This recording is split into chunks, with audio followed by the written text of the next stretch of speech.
Hey, hello, everybody, and good afternoon or good morning, and as we say, good evening or good night, right? Because we are a universal presence today, man. What a gift that COVID has brought to my life in terms of being able to reach out and touch people all over the world. You know, folks that are interested in and finding that community, finding that tribe that is, not worried so much about all the doom and gloom, not caught up in the things that we can all get sucked in, right? The economy's going crazy, world peace or violence, politics, all of those things.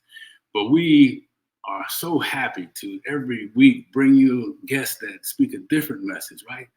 Our mission at Conversations with Geoff is a mission around empowering people, encouraging people, and inspiring people to take a look at the impact that they can have in their own life with their own thinking, right? Changing that conversation that's going on in their lives, that limiting belief, that limiting story about something that, we help them let go of and step into their greatness, right? I mean, motivation is cool and everything, but transformation is permanent, man, right? So I want to, those of you that have been following us, thank you so much. And you know the drill, right? When you come in here, you jump in the chat, let us know where you're from, how you like what we're saying. If you need to hear something else from us, and please like, share, and subscribe to this message so we can get it out.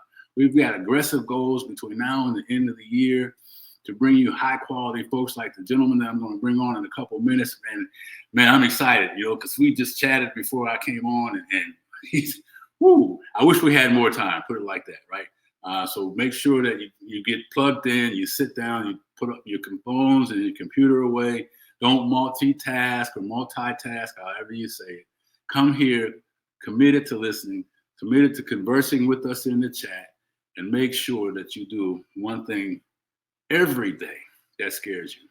Do one thing every day that begins to help you reverse that noise going on in your head. You know what I mean by noise, right? The chatter from watching too much news or the getting sucked into reading every page of the newspaper. And hey, you know me, I don't mind you doing that.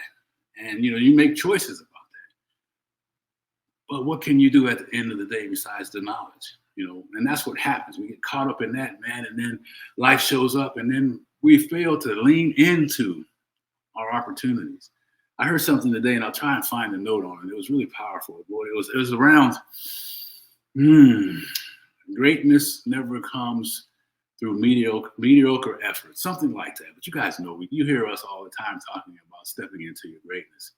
So, as always, I want you to think about one thing that you can take away from our guest speaker today. There's going to be more than one, I guarantee you, right? Wait till you hear about his bio. Man, this cat he's still a young man too. So anyway, one thing that you can take away from his message and from the overall conversation that you can put in place today, right? Why do I ask you to do that? Because nothing happens on a change until you make a decision, and then you take action on that decision.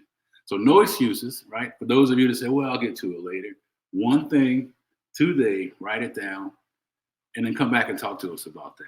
Fair? All right. So listen, let me just take a moment here, man, and I'm going to look down on my notes because there's so many things on here that I just don't want to skim them. Again, the gentleman's had great success. He started out, he's still killing it in the real estate business, commercial business. He was a top producing broker in the 60 plus offices. He has earned top 3 designations in the real estate industry, the CCIM, for those of you that know this, CRE and SIOR. And check this out, less than 33 people worldwide hold those designations. He's also the current CEO, and maybe he'll get a chance to talk about this, right? Because it's a father and son kind of thing. Current CEO of a business, CRE OneSource, an online collaboration platform that elevates the way commercial and real estate professionals complete transactions. So he's already giving back, already making a difference in the business that's been good to him, right? And then as we go into some of his personal things, this man played with the Minnesota Twins baseball organization. He's he's a Taekwondo king, right? Hall of Fame in 2015 Taekwondo, avid runner. I want to make sure he's been in 25 countries, 5 continents, completed rigorous trails, the Arizona Trail, which I got to hear a little bit about that because that intrigues me. Avid backpacker. He's extremely involved in giving back in the communities that he lives in. Man, He's offered 5 books, and he'll mention those. Make sure you write down the list when he mentions them to him. We're going to talk about one. And then we talked about it before I came on, Fantastic Life. Well, I get excited when I hear him talking about that book. He's got another one coming out later on. Listen, he's known as an industry thought leader, right? And he's going to be able to break that down for you, hopefully in a few minutes. And he holds a bachelor's degree in finance, master's degree in business administration. He's a 3rd generation Arizonian and grandfather. So, ladies and gentlemen, with no further delay, let me bring to you our guest, and I hope I don't mess up his last name, Craig Coppola. Craig, let me see if I can bring you on here, my friend. All right. Hey, Geoff. Hey, Craig, how are you, man? I am awesome. It's great to be here. Thank you. I love the message. I love what you're doing. So I'm a true. We talked about this. I'm a true believer. Yes. And your audience is going to find out in the next 3 minutes why I'm a true believer about that story in your head. Yeah. Well, why don't we start there, man? I mean, let's just tell us about that 3 minutes. Yeah, I have a book called The Fantastic Life, and in it there's rules of living a fantastic life. The very first rule is know your story. And I was telling you, I've rewritten the book Fantastic Life. It's called the new book's called The Fantastic Life Revisited. It won't be out till the end of the year of 2022. And I've changed it to Know Your Stories because over the last 10 years since I wrote the book, I've really thought about this. And it's not just one story that you have in your head. It's multiple stories. And the stories could be lying dormant for decades, years, how you act with your siblings, or if you don't hang out with them, if you're not living in the same town as them, and then you come back and the story could come up. So know your stories and what you tell yourself. And this is right up your alley and your audience's alley. Knowing what you tell yourself and then changing that dialogue on a daily basis. I love this idea of doing something that scares you every day. I have used a different word now, and I incorporate this in our life. In every company I have, we have to experiment. And so we call it experimenting. And so our word is, and this is kind of a quote on Jeff Bezos, is the quality of my life is directly proportionate to the amount of experiments that I do on a daily and monthly basis. Wow. And that's to me, the experimenting is scary. And like you mentioned, I bought CRE OneSource. That's a 60-year-old experiment to buy a software company and run it, which is completely outside my skill set. So. Yeah. And for those folks that are out there thinking about something that they totally have no experience in, what can you share with them when you were there? You bought it, you're like, now what? Yeah. Well, I've been an investor in startup companies for 25 years, and I have done 100 deals. I own 50 companies today, or invested in 50 companies. This was the first company, well, that's not true, but really the first big company that I acquired, and then we're building a team around it. We have 11 people now. So this is a learning experience at 60 years old. The previous experience I had, we started our own real estate company, as you said, Lee & Associates, in 1991. So 30 years ago, but it's a service industry. It was really me. It was really Craig going out there, developing relationships, doing real estate transactions. This is a company, and you've been in that corporate world. Which is way different when you're selling a software and you're building a team and the corporate and creating structure and processes. Yes.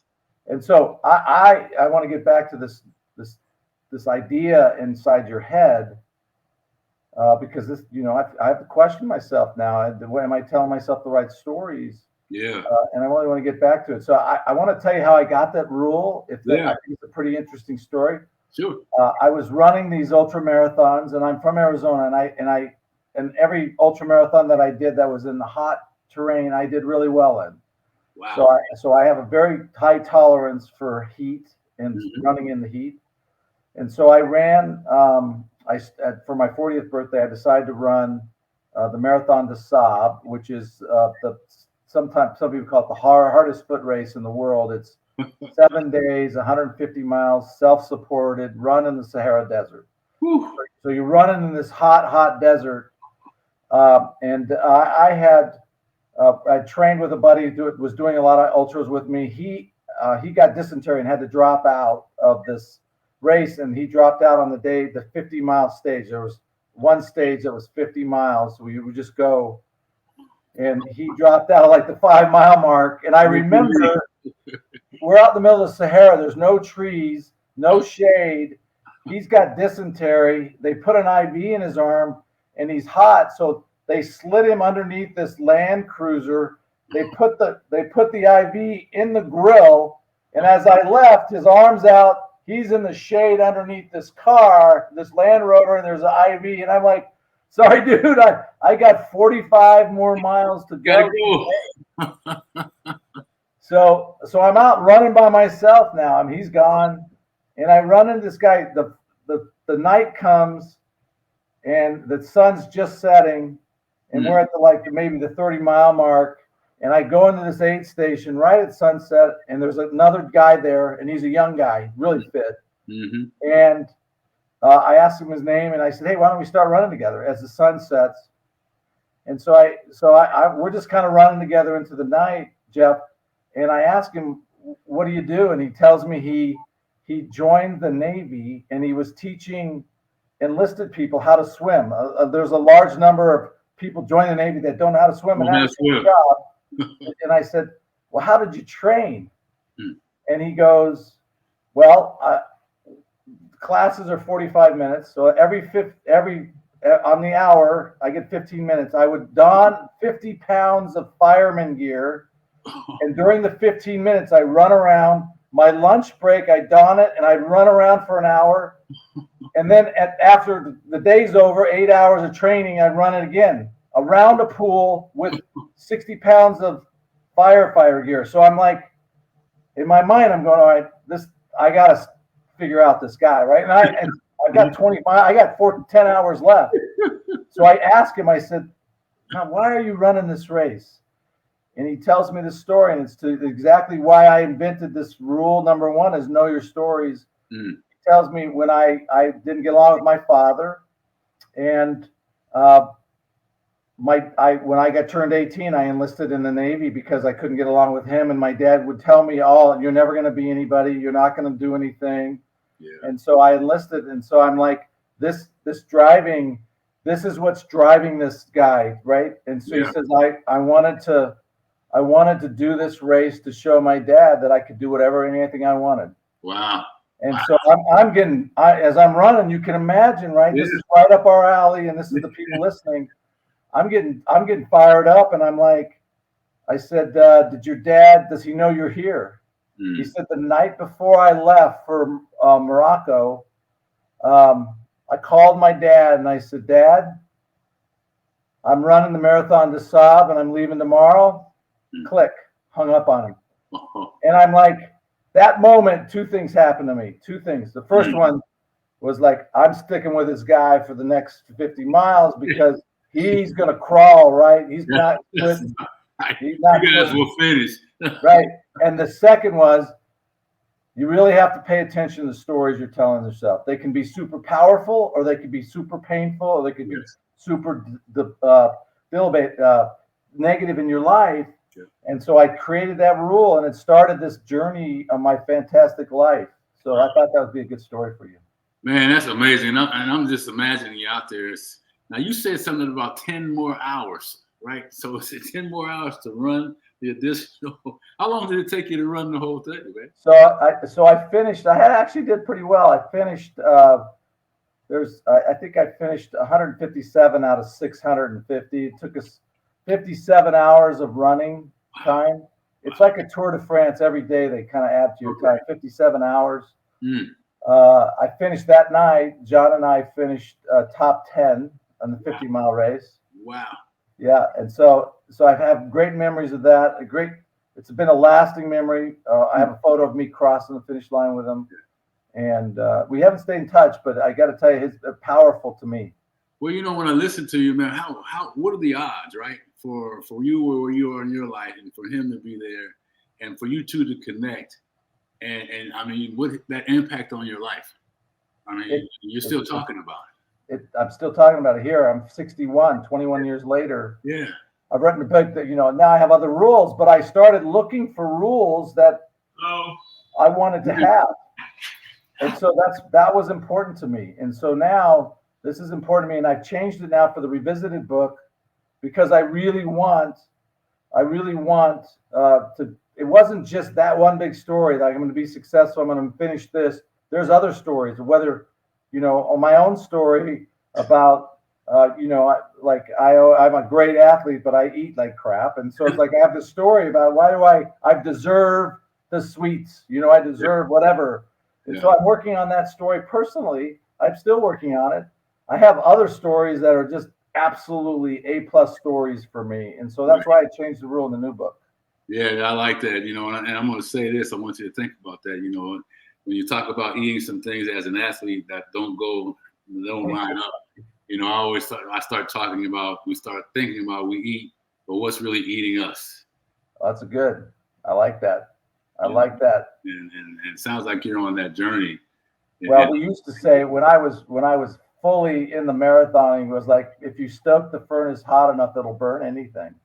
And so that was our line. You're like, what's eating us? And I'm like, I just got to stoke my furnace a little hotter. I leave on Monday for Alaska, a 2-week backpacking trip out in the middle of nowhere. And you get out there with the best part about it is you got to carry your food. So I'll lose some weight because I got no way to cheat. So you're going to have a limited amount of space for food. So that what you have is what you have. Huh? Yes, sir. That sounds like a great trip, man. My wife would be envious of that because she's always trying to get me out to do some hiking. What made you pick that? We've been hiking. As you mentioned, now we're over 30 countries. I grew up with the fairly poor, and I wanted to travel. And so I've been a traveler and I've been a backpacker. So I combine them both. I'll give you an example. In February, we're headed to Australia, and we're going to backpack with my buddies. I have a couple buddies that have been backpacking with me for 30 years.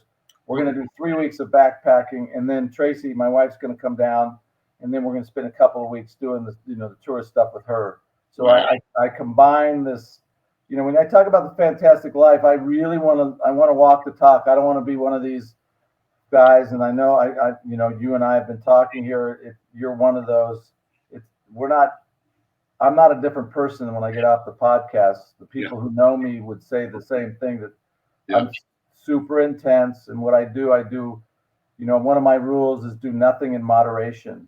And it's like, and that's kind of the culminant. If rule number 1 is know your story, the last rule 18, which in the new book is rule 12, is do nothing in moderation. And the reason for that is whatever I choose to do, I'm going to commit, because I have a saying, yes doesn't mean yes until you've learned to say no.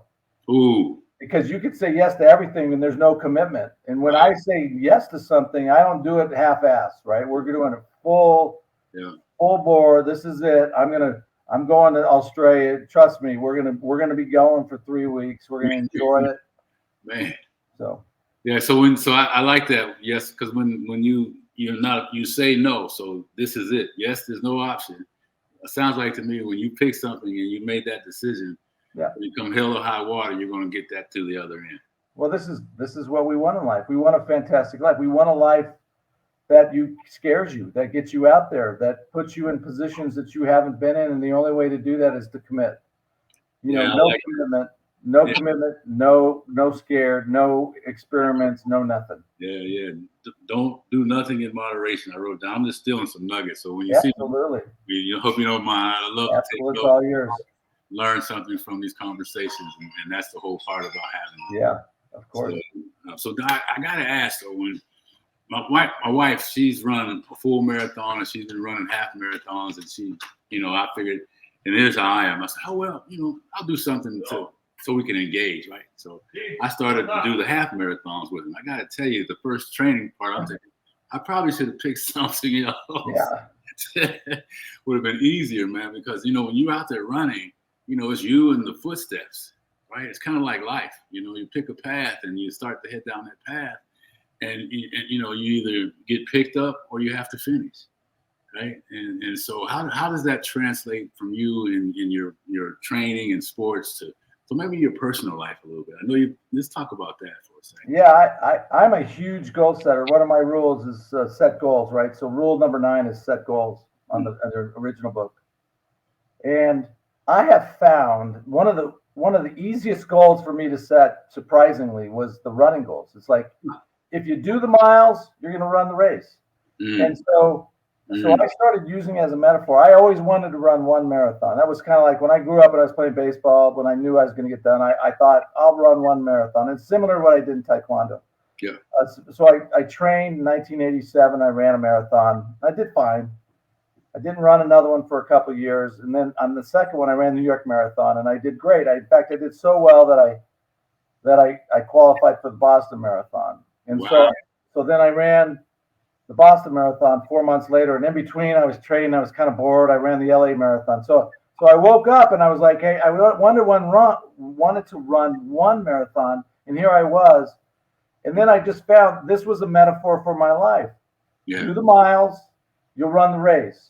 Do the training. And so it was like, at the time I was just starting my business. Okay. This is 1989. We started Lee in 1991. I was just starting. I had been in the business, but now we started our own company. And I just took that metaphor, do the miles, run the race, to my real estate business. And I just used that forever. And so I kept running because I wanted to keep ingrading, do the miles, run the race, do the miles, run the race. And so I would tell myself over and over. And I ultimately, I had some running goals I wanted to do. And then I picked up the Taekwondo thing. You mentioned that. I wanted to just simply get a black belt. It was the same thing. Get to the black belt, which means in a black belt in Taekwondo, white, you get a yellow stripe. Yellow stripe, you get a green belt. Green belt, you get a blue stripe. Blue stripe, you get a red, get a blue belt. Red, you keep going up till you get first degree black belt. And I got my first degree black belt, and I said, I think I'm going to continue it. I don't feel like I finished that journey. And I got my second degree, and I felt like I didn't finish the journey. And so I went and got my third degree, and I felt like I was finishing my journey. And then I got on the U.S. team, which was a complete fluke, but it turned out cool. Yeah. So then we won the U.S., we won the World Championships. Then we got inducted in the Hall of Fame. That was the kind of the fluky thing. Wow. But it was all about run the miles, do the race, get the black belt, get the belt, and do the journey. So I'm really on your page when you say that, and I just take these athletic things and I transfer them into my professional life and my same life with my wife. You've been married a long time, been married a long time. I have this thing. I track every single day. Am I connecting with Tracy? And my goal is I have to connect with her 25 days a month. Wow. I'm traveling. And I wake up in the morning, I go, did I connect with Tracy? And it's not a BS line. I won't put a check if I didn't spend some time and really, really do this, Yeah. And I made a note here. Am I connecting with Stacy? My wife's name is Stacy. Right. And I love that, man, because it's about. That's our partner, right? And you got to track it. If you don't track it, you can fool yourself. Like, oh yeah, Stacy and I. But then you look at it, and you go, like, now I'm tracking. I have my 4 kids. Yeah. And then I have my 2 grandkids. So I'm tracking every single day. My grandson's name's Beckett, and my granddaughter's name's Margot. And I have goals. Because Beckett doesn't live here. It's like I need to connect with Beckett at least once a week. Yeah. And like now he's old enough on Zoom, and we're seeing him once a month. So it's like I need to go see him in live once a month, and I need to connect with him 4 times a month. And I'm tracking that because you can wake up. Like I woke up this morning, my youngest daughter Claire's not here. I looked at her, I haven't talked to her in 6 days. I'm like, you can't hide from the track. It's like you can't. I'm calling today. When we're off this, guess what? I'm calling my daughter, right? I'm gonna get the check tomorrow. Because you said you can't hide from the track, man. I love it. That's powerful. And track with because I have good intentions. We all do. But when I heard you say track, man, just think how much better husband I will be by doing that, right? And then how much happier hopefully she is, right? Because it's about living our life full out, man. Well, and for you and Stacy. For me, it's not about whether Tracy knows that I'm tracking or gets it.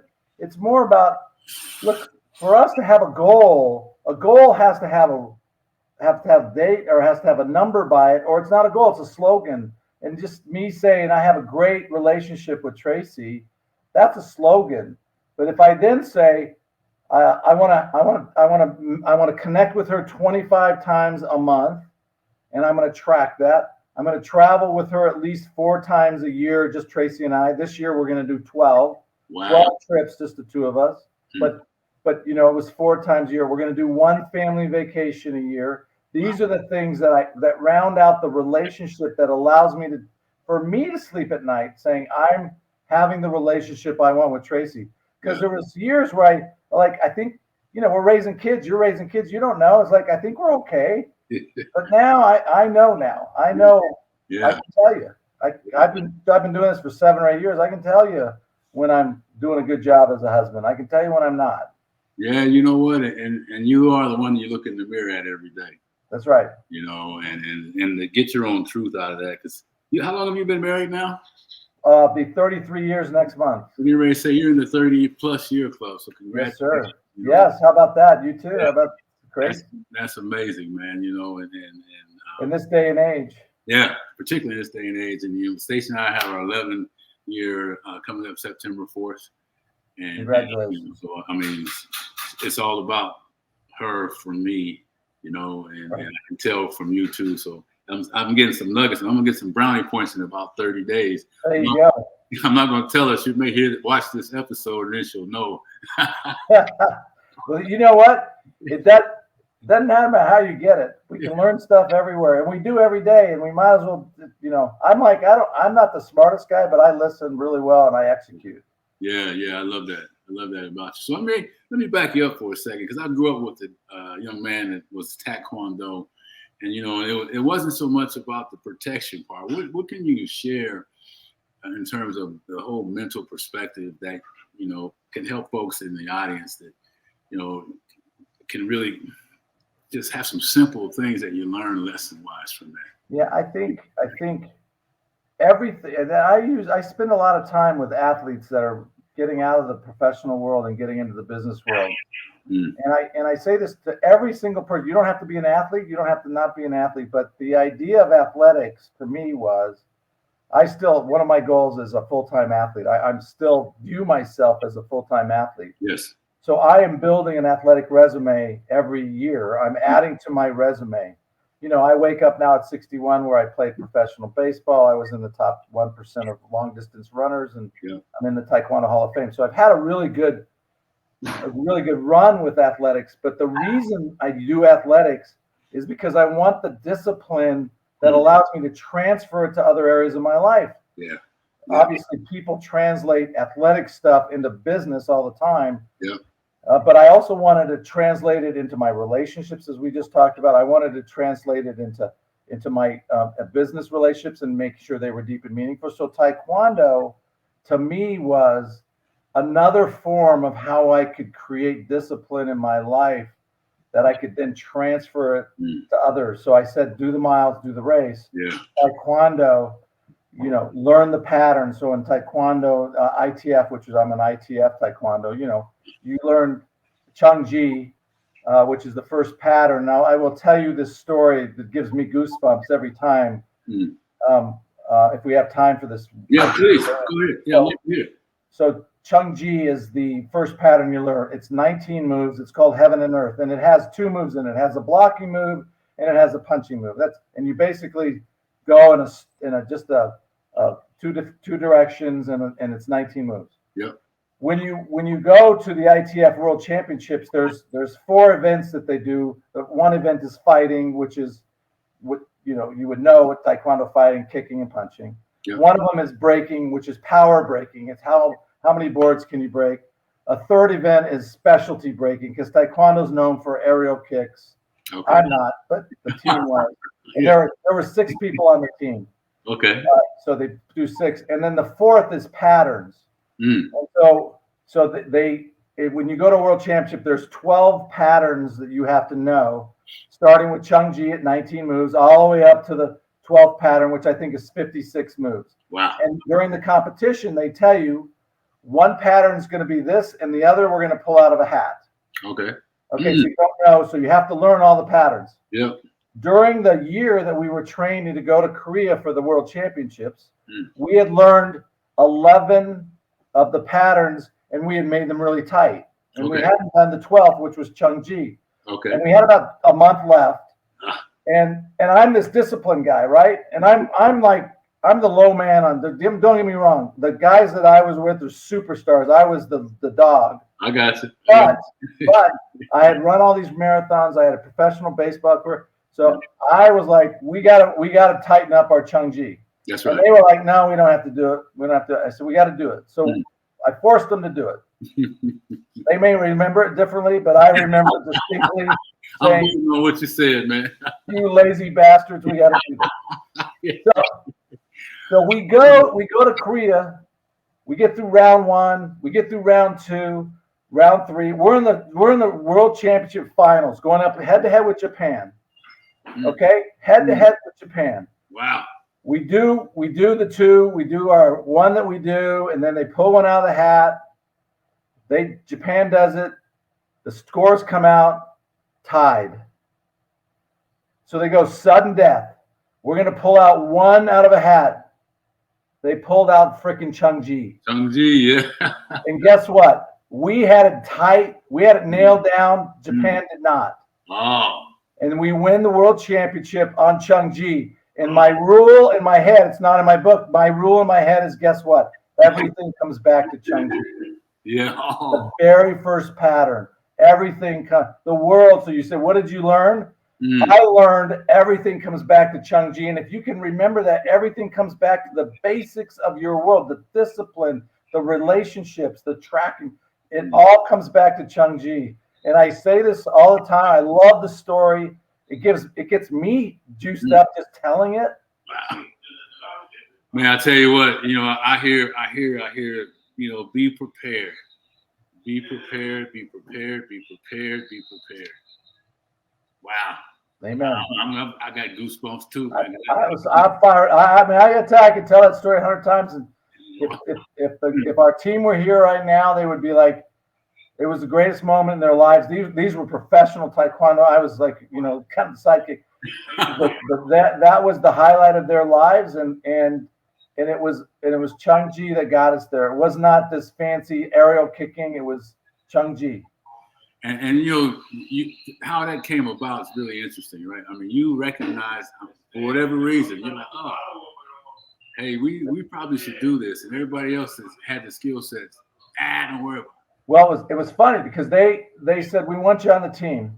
We have 6 people. We want you. And I'm like, that there were 2 brothers that were running it, and the coach was their dad. I had trained underneath them, so they knew me, and they knew I would show up. And I said, I'm committing. I'll commit the year, but we have to work out at 4:30 in the morning for a year. Because I was working. I had a full-time job. I had kids. And so I said, you don't have to pick me, but my only time that I can work out consistently, which is what the commitment that we need to do, is 4:30 in the morning. And, they obviously agreed to it. And so they would get there. There would be some mornings where these superstars were superstars. And this is what I think separates the people. And there would be some morning these superstars would show up and they'd be dogs. And there was never a morning I showed up as a superstar. But I showed up every single day as somebody who was willing to come and work hard. And so they recognized that. And so when we got to this point of learning Changji, it was like, we're going to learn this and we're going to nail it down. And it took us some time to learn because it was such a simple pattern to make it tight and do the waves that we do when you do these kind of world championships. It took some time to do that. And it was painful in the morning. They're laying around going, Yeah, you had a full day ahead. Just got finished with a full day the day before, And as you're speaking and I'm listening to you, I'm going back to my notes on something you said. Do nothing in moderation. Yep. Right? And that was my point. It's like, I'm not going to take a year of my life. Yeah. One, we had to win the U.S. championships to go risk it, win the U.S. And then if we win the U.S., it's another 6 months till we go to Korea for the world championships. I said, I'm not doing that unless we're going to go full bore. Yeah. And I knew we had the talent. I mean, other than me, the talent was there. and it was great. It's the only time in the ITF team history they've had individuals where the team has won a medal. Wow. Since they haven't won since. Wow. And I don't know if I'm not saying it was all me, but I would say I played my part. My part was not to be the superstar. My part was to be the older guy. I was in my 40s. They were all 20s. Yeah. They were all super, athletic and Yeah. bulletproof, and I was, You were there. four kids, Yeah. but I did my part. I knew what my part was, which was make sure they showed up, make sure they gave the effort, and that's what makes the difference between ordinary and extraordinary is that effort that happens. And I was fortunate to Yeah. to, to win a world championship, to be inducted in the Hall of Fame in Croatia, Yeah. and really get that. So I love that story. Yeah, and at 40, I mean, not that 40 years old, but I mean, 40 years young, to have that, to be a part of that, I mean, that's Pretty amazing. cool. So, I'll boast for you. You're There you go. Good. That's pretty cool. But I want you to know I recognize what that's all about, right? Well, and I've been fortunate to get people talk to me because I'm in the Hall of Fame, but my real I have all of these things, and they all like getting drafted. My senior year, which is the last time you can get drafted to play baseball, to running, all these to running the Marathon des Sables and running Western States 100 and some of these ultras. Those things are to me, what life is about. This fantastic life is paying the price to have these experiences that are extraordinary over and above what a normal person would have. And that's, to me, what drives me. Yeah. I have this new saying, I'm saying, Geoff, now that I say all the time is, I live my life hard, so my life will be easy. Yeah. And what I mean by that is, this morning, I didn't want to lift weights. I had a 7 a.m. call demo for our One Source company. Yeah. But I got up, I lifted weights, I did 100 snatches with a 24-kilo kettlebell. And I did them. I didn't want to do them. Yeah. Glad I did them. I got up, did my morning routine. So I live my life hard, so my life will be easy. Well, and there's something about that physiology training that your body is conditioned. It doesn't matter if you want to do it or not. Right. And people, I mean, that don't have the athletic abilities that you have. I mean, I hope you hear us talking about choose something that you can do every day physically, right? Yeah, and I don't want to get off this podcast without saying, look, the reason I do athletic stuff is so that the rest of my life I have the discipline to do what I need to do. You don't have to be an athlete to be a successful businessman. You don't have to be an athlete to have a great relationship with your wife and your kids. You don't have to be an athlete to do any of this stuff. I simply use that as the form that allows me this discipline to kind of continue on these other things. And I am more proud of our children and how they turned out. I'm more proud of that we're now third generation. We're keeping our grandkids around like you are. Yeah. That's what I'm more proud of than the fact that I've got all these personal achievements. Right. And I'm glad you said that too, because it's and they can have as much success as you've had, 100% or more, right? And totally be the clumsiest person in the world. Yeah. But it kind of goes back to the mission of Conversations with Geoff, is to change the identity and how you see yourself and the message that you give yourself. I mean, you've mentioned so many cool things, man. But I want to make sure before you get away, I wrote it down here, something about scar tissue.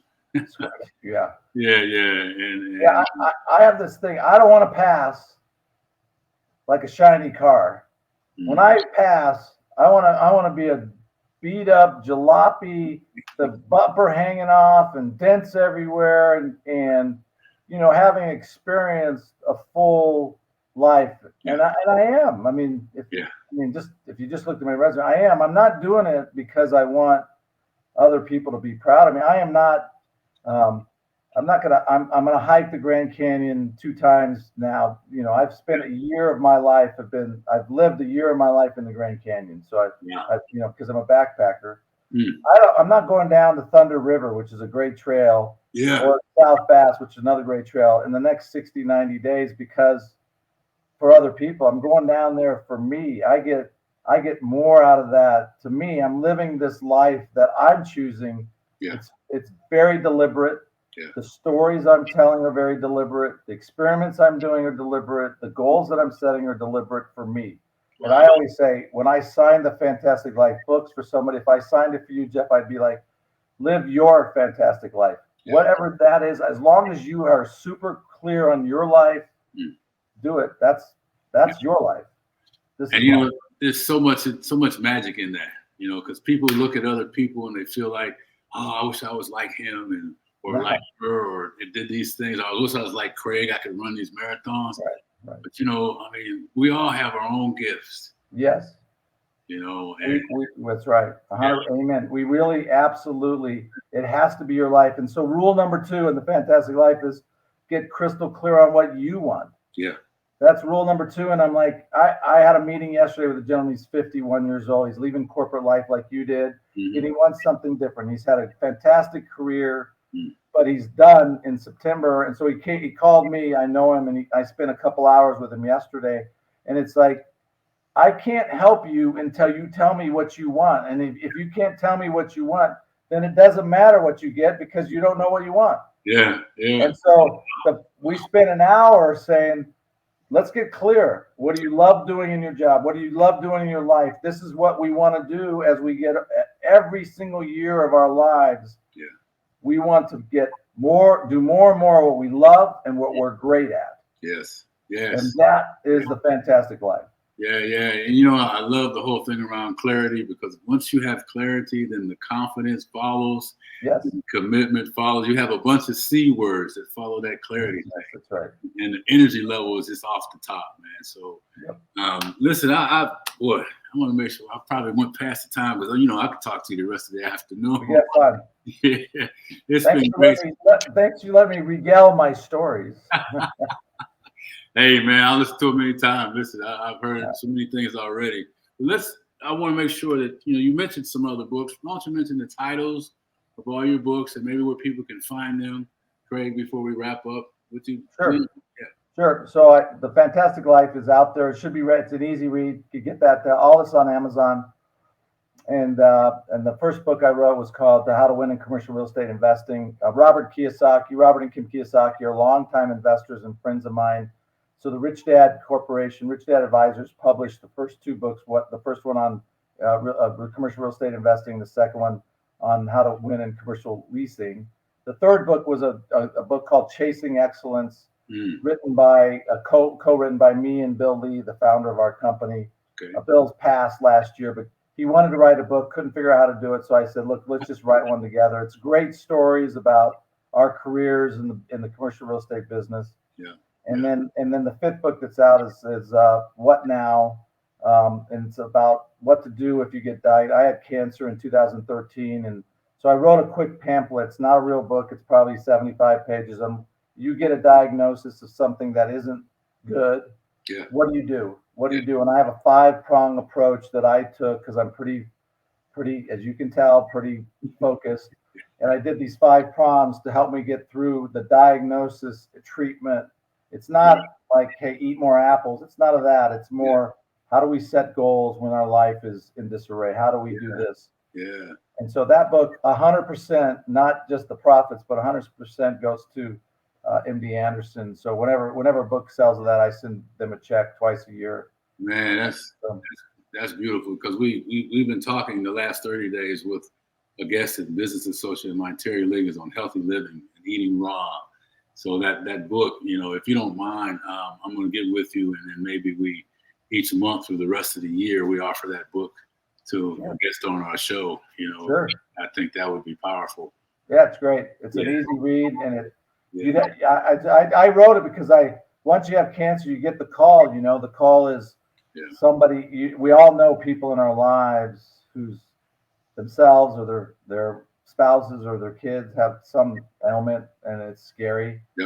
And so I wrote it for that. It's like, here's just a really easy, while you're in the middle of crisis, something you can kind of get your arms around. That's not overwhelming. It's not preachy. It's hey, set goals, and here's other areas, and here's what you can do.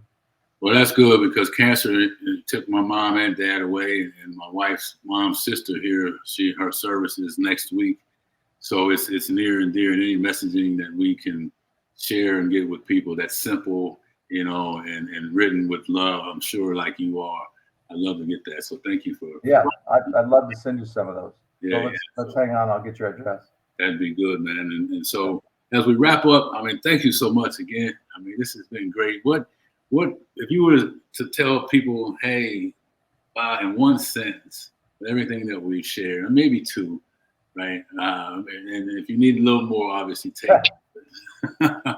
But man, you've dropped so many nuggets, man. I got notes all over the place and quotes and everything comes to change. And folks, I got to tell you before he gets away, this man has had you would not know that this man's success in his business has been what it is. So check him out yourself. I'm not going to embarrass him, but go look him up and then recognize that with all the wealth in the world, his most prized possession is his ability to be here today with us, right? And share his experiences in life, man. So I appreciate it. I don't want to tell you, embarrass everything about you, man.